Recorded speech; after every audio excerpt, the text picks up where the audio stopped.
Okay, so today we're going to look at three things. Firstly, specialist models, so things like waifu diffusion. Next, something that I'm calling opportunistic design philosophy, but I'm sure other people are talking about it as well, which is sort of the way you have to approach stable diffusion and making art with stable diffusion in order to get good results, which is different from traditional art. And thirdly, there's something going on in China at the moment with stable diffusion. And I don't know what it is exactly, but I just want to point to it. And maybe someone else out there, maybe someone who is in China, can tell us what's going on. You know, when something goes off in China, when something's happening in China, it's usually worth paying a little bit of attention to. Specialist models. So the thing that got me thinking about this was this Rockman AI account on Twitter, which has apparently created a stable diffusion model trained on art from this show, Mega Man Zero. And like the art, you know, the art seems to look pretty cool. That's sort of the general vibe I'm getting about this show, is that the art from this show is good. And it looks good. It's good looking art. So presumably the guy's taken a bunch of these images and, you know, he's gone and done some pre-training. Maybe he's done it with Dream Booth, maybe he's done it with something else. And he's come up with this model that can make images like this. You take one of these poles you see if you're in Southeast Asia and you turn it into like this sexy robot man. Yeah, so like, cool, right? And of course, the other really obvious example of this is waifu diffusion, which like, hey, you know, the results speak for themselves.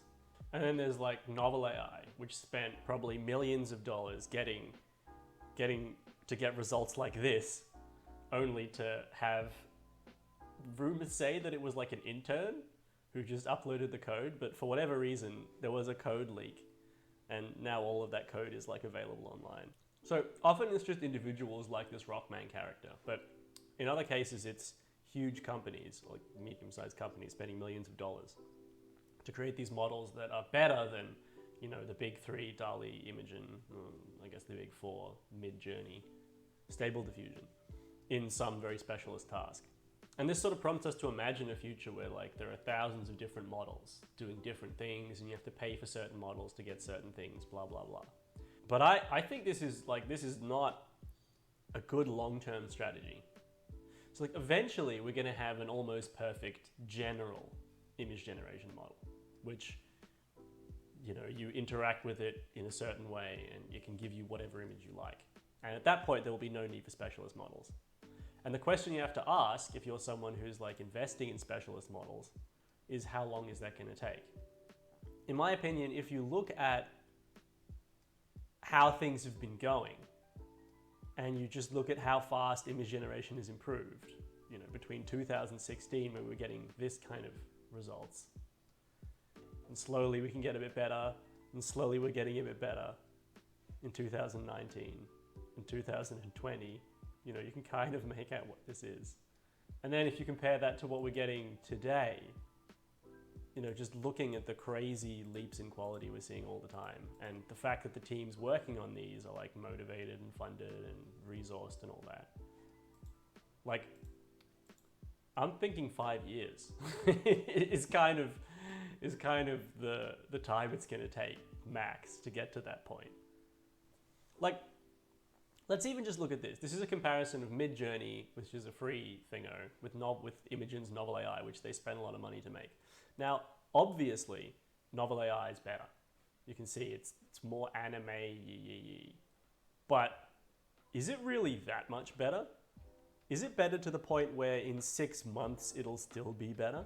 Considering that this was considered the peak of what we had in the beginning of 2021, I don't see models like this surviving another 2 years. I think the general models are just going to be too good. Yeah. So specialist models, in my opinion, they're not really going to last too long. I think they're almost sort of like a little bit of a fad while we're finding our feet, and the big generalist models created by the big companies with a lot of resources are going to be the ones that everyone's going to be using. Although maybe I'm wrong. I'm always open to that possibility. And actually, if anyone has a good argument as to why a company like Novel AI should be spending millions of dollars to try to compete with open source stability models, like, please let me know, because that'll be really interesting. Okay, so this next one is probably, in my opinion, this is the most interesting thing I have to say at all. And basically, I think maybe you have to approach creating things with stable diffusion in a fundamentally different way to creating them in traditional methods. So when traditionally you want to make art, you know, like this is you, and you've had this idea, and, you know, let's say what we're wanting to do is make a painting of a beach scene. And you're thinking, and you have this thought of what you want in your head. You have this particular composition you're imagining where, like, there's a sun over here, and, you know, like I don't know, like a palm tree over here, and then like here's the beach, and it sort of goes like that, and there's like a little house, right? And then the rest of it's this sea. You have that composition in your head. And then you go ahead and you use your paintbrush and you like draw it, and then you turn it into reality. Like, you come up with the thing and you know it's good because you can see it in your head vaguely. And then you have a purely technical task of translating this from a thing in your head into a thing in reality. And really what you're trying to do is you're just trying to copy there. You're trying to just be as faithful as you can and recreate the thing in your head. And that's sort of how art is done. I mean, that's not true, right? Obviously, there's like avant-garde people doing avant-garde things, and there's people making statements and blah, blah, blah, blah. But like in general, that's the creative process. You come up with the thing, and then you translate it into reality. And obviously, like, you can't do that with AI art as it is at the moment. Like, I have this, I'm imagining a nice beach scene in my head, and I could try to ask Stable Diffusion to generate it. Right? And then off we go. Now, all of these are nice that we're getting here, but I'm going to tell you right now, none of these match what I wanted. None of these have like the mood or the composition that I was thinking of. They're all quite nice though. Now, of course, we could try image to image. As you can see, I'm no artist, but like this is kind of what I was imagining. But let's try it, just to sort of, you know, just to sort of demonstrate that this doesn't really work at the moment. So, you know, we tried the beach scene. Obviously, all of these are nice. None of these match what I was having in my head. And you can kind of see maybe what I had in my head based on this. But maybe, you know, we could try with image to image. Maybe we'll be able to get that one to match a beach scene. Generate. You know, we'll see how we go. Okay, and we have something here, but there's no palm trees. You know, I kind of wanted the beach to stretch away into the distance rather than have these like weird sort of humps in the foreground. Didn't want any birds. So, and also it looks kind of like garbage, this one. Okay, so now I've kind of reached this fork in the road, right? Like, I had this idea in my head, I'm trying to translate it into reality, I'm trying to do this bit.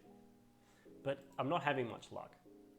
And either I could sort of double down on this process and be like, no, I want this in reality, so I'm gonna add more prompts, and I'm going to maybe redraw this, and I'm gonna generate like 5,000 examples and pick the one that's closest and then make children of that.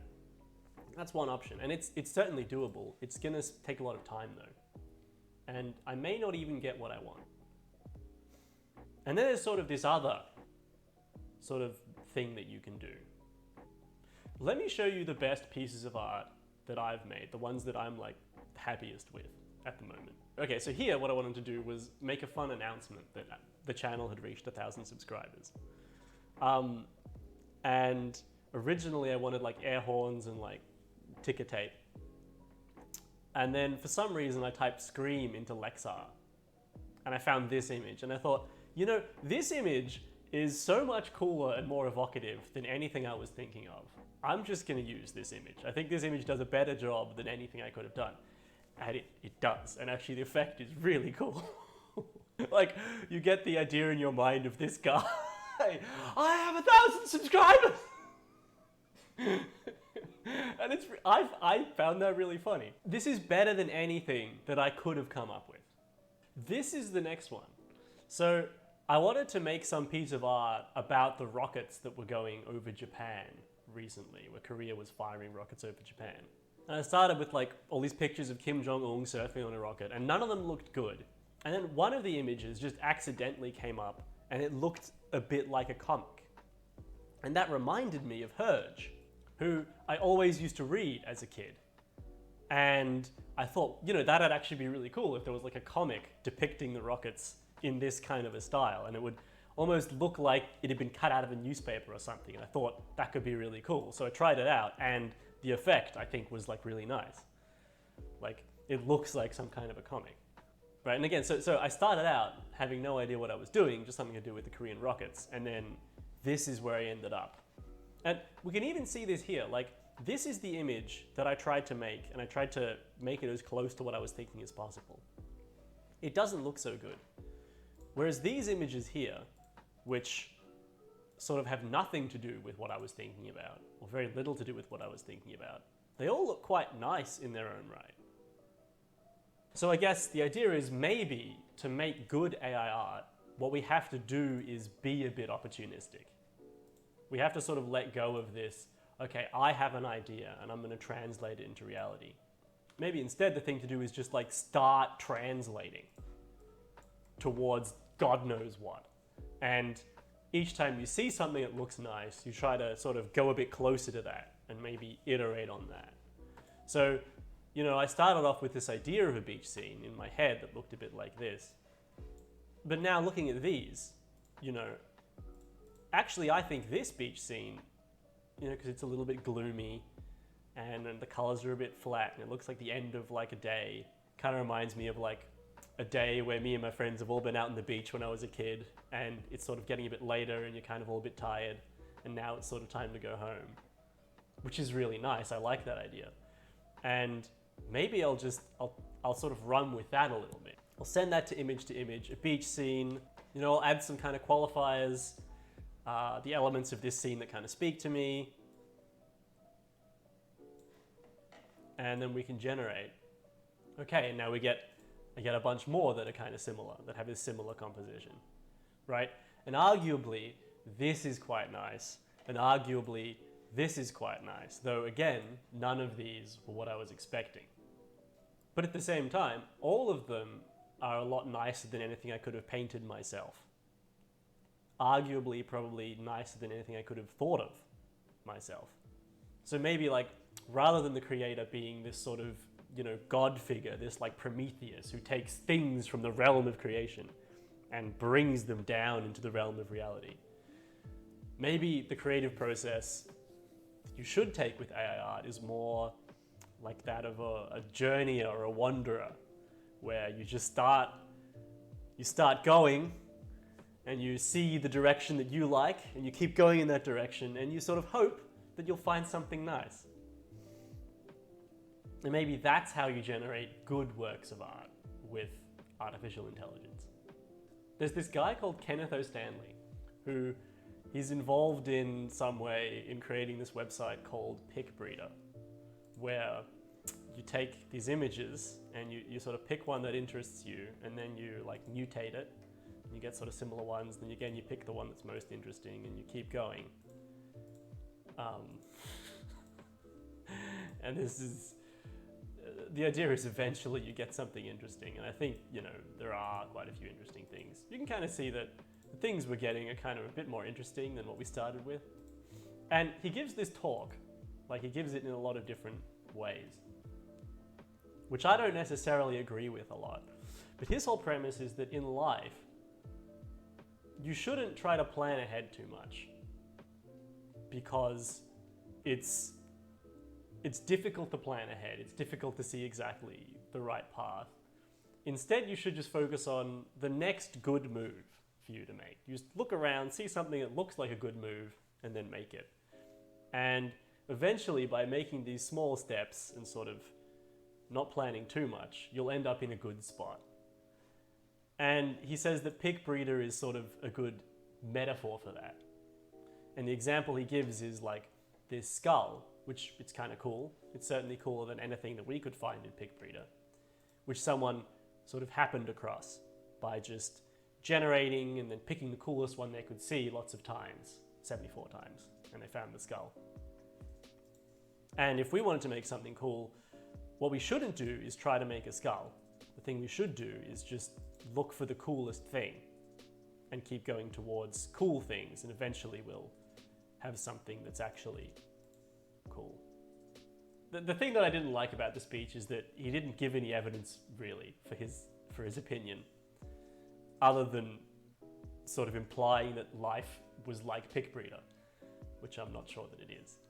But if you do watch his talk, but I do think maybe AI art is one of these domains where things are a bit like pick breeder, in that you can't really plan too far ahead.